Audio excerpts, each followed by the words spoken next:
बिस्मिल्लाहिर्रहमानिर्रहीम, अस्सलाम वालेकुम, वेलकम टू एडेक्समी। मेरा नाम है रियाज नदीम।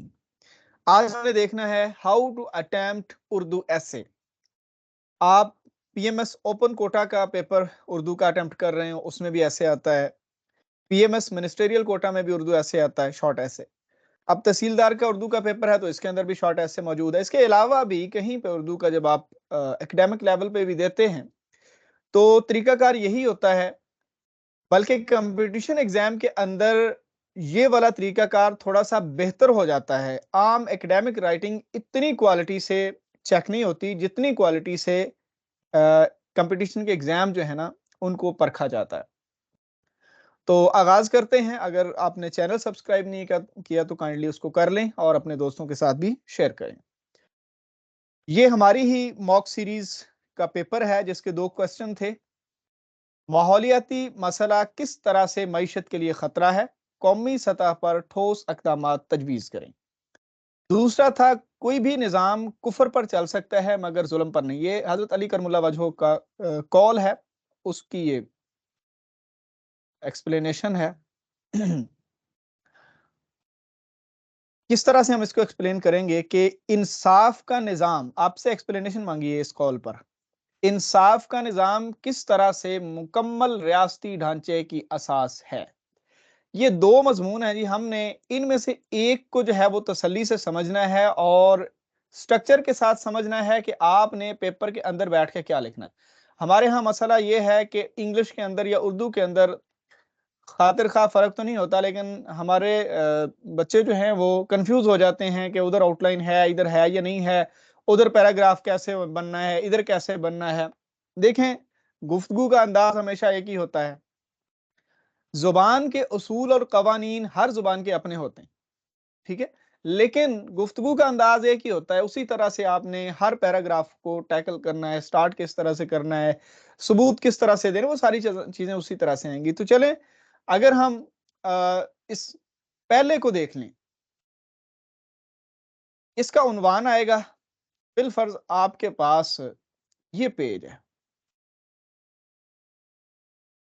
ये पेज ही आपके पास एग्ज़ाम के अंदर, ठीक है? आपने यहाँ पे टाइटल लिख लिया। टाइटल लिखने के बाद आपने इस तरह से सुर्खी देनी है खाका या खाका मज़मून, ठीक है? उसके बाद आपने अलिफ लिखना है, तारफ़, बे लिखना है। कौन सी चीज़ अगर हम ये लिख रहे हैं, माहौलियाती मसला लिख रहे हैं, किस तरह से मईशत के लिए खतरा है, आप लिखें यही बात जिसको आपने साबित करना है कि माहौलियाती मसला मईशत के लिए खतरा। इसी तरह जिस तरह तारफ़, इसी तरह आप इसकी हेडिंग बनाएँ और यहाँ पे नीचे आप लिखना स्टार्ट कर दें। 1, 2 इसका 1, 2 इस तरह से 1-2 होता है, ठीक है? आप लिखना स्टार्ट कर दें। माहौलियाती जो मसला है किस तरह से, अब देखें इसने ज़राअत को भी मुतासर किया है, इसने आपकी सियाहत को भी मुतासर किया है, इसने आपकी हेल्थ को भी मुतासर किया है। ज़ाहिर है पैसे तो लग रहे हैं, ठीक है? इस तरह आपने 4-5 पैराग्राफ जितने भी आपके पास पॉइंट्स हैं, आप यहाँ पे बिलफ़र्ज़ आप 10 पॉइंट्स दर्ज करते हैं, ठीक है? 10 पॉइंट्स के बाद जो जीम आएगा आपका, वो आएगा खुलासा।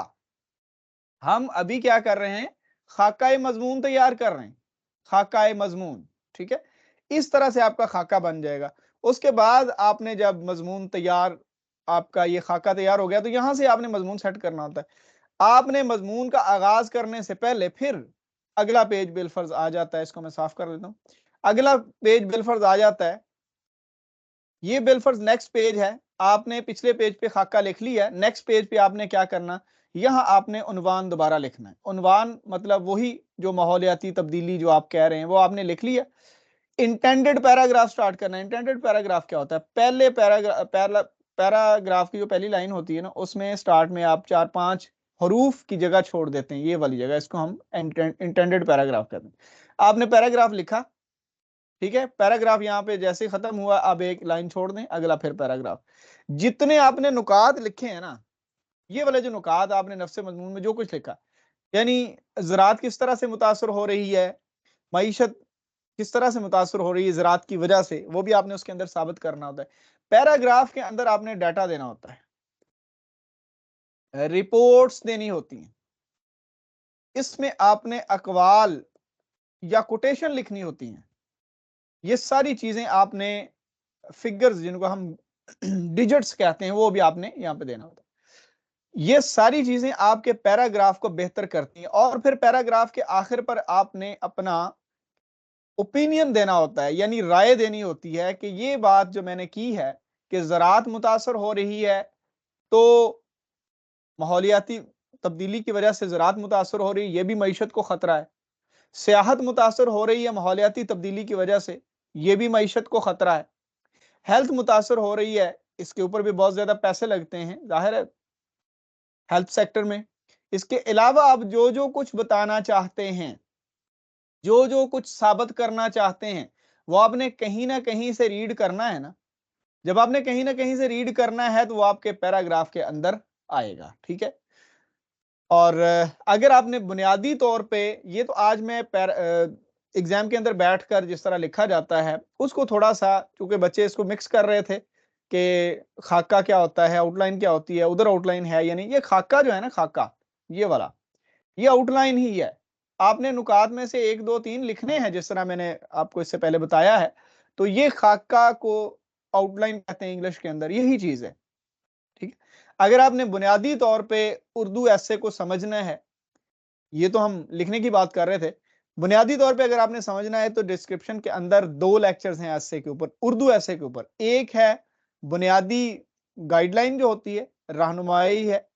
दूसरे में एसे लिखने के लिए किस तरह से पैराग्राफ बनता है, पहला पैराग्राफ भी बनाकर दिखाया गया है। अगर आप बुनियादी तौर पे उर्दू एसे को मुकम्मल तौर पे डील करना चाहते हैं तो डिस्क्रिप्शन में देखिए 2 वीडियोस आपको मिल जाएंगी और इंशाल्लाह इस वीडियो के बाद उन वीडियोस को अगर आप देखेंगे या उनको पहले देखने के बाद ये वीडियो अगर आपके पास पहुंच रही है तो इंशाल्लाह आपका उर्दू एसे का जो पिक्चर है लिखने की, इसको डील करने की, वो बहुत हद तक क्लियर हो जाएगी। तो उम्मीद है आज हम पीएमएस में या तहसीलदार में या किसी भी पेपर में जो उर्दू एसे ऐसे होता है उसको कैसे लिखा जाता है, उसको हम समझ पाए होंगे। मैं ये मैसेज आप तक पहुँचा पाया हूँगा। अपना ख़्याल रखना है, मुझे दुआ में याद रखना है। अल्लाह हाफ़िज़।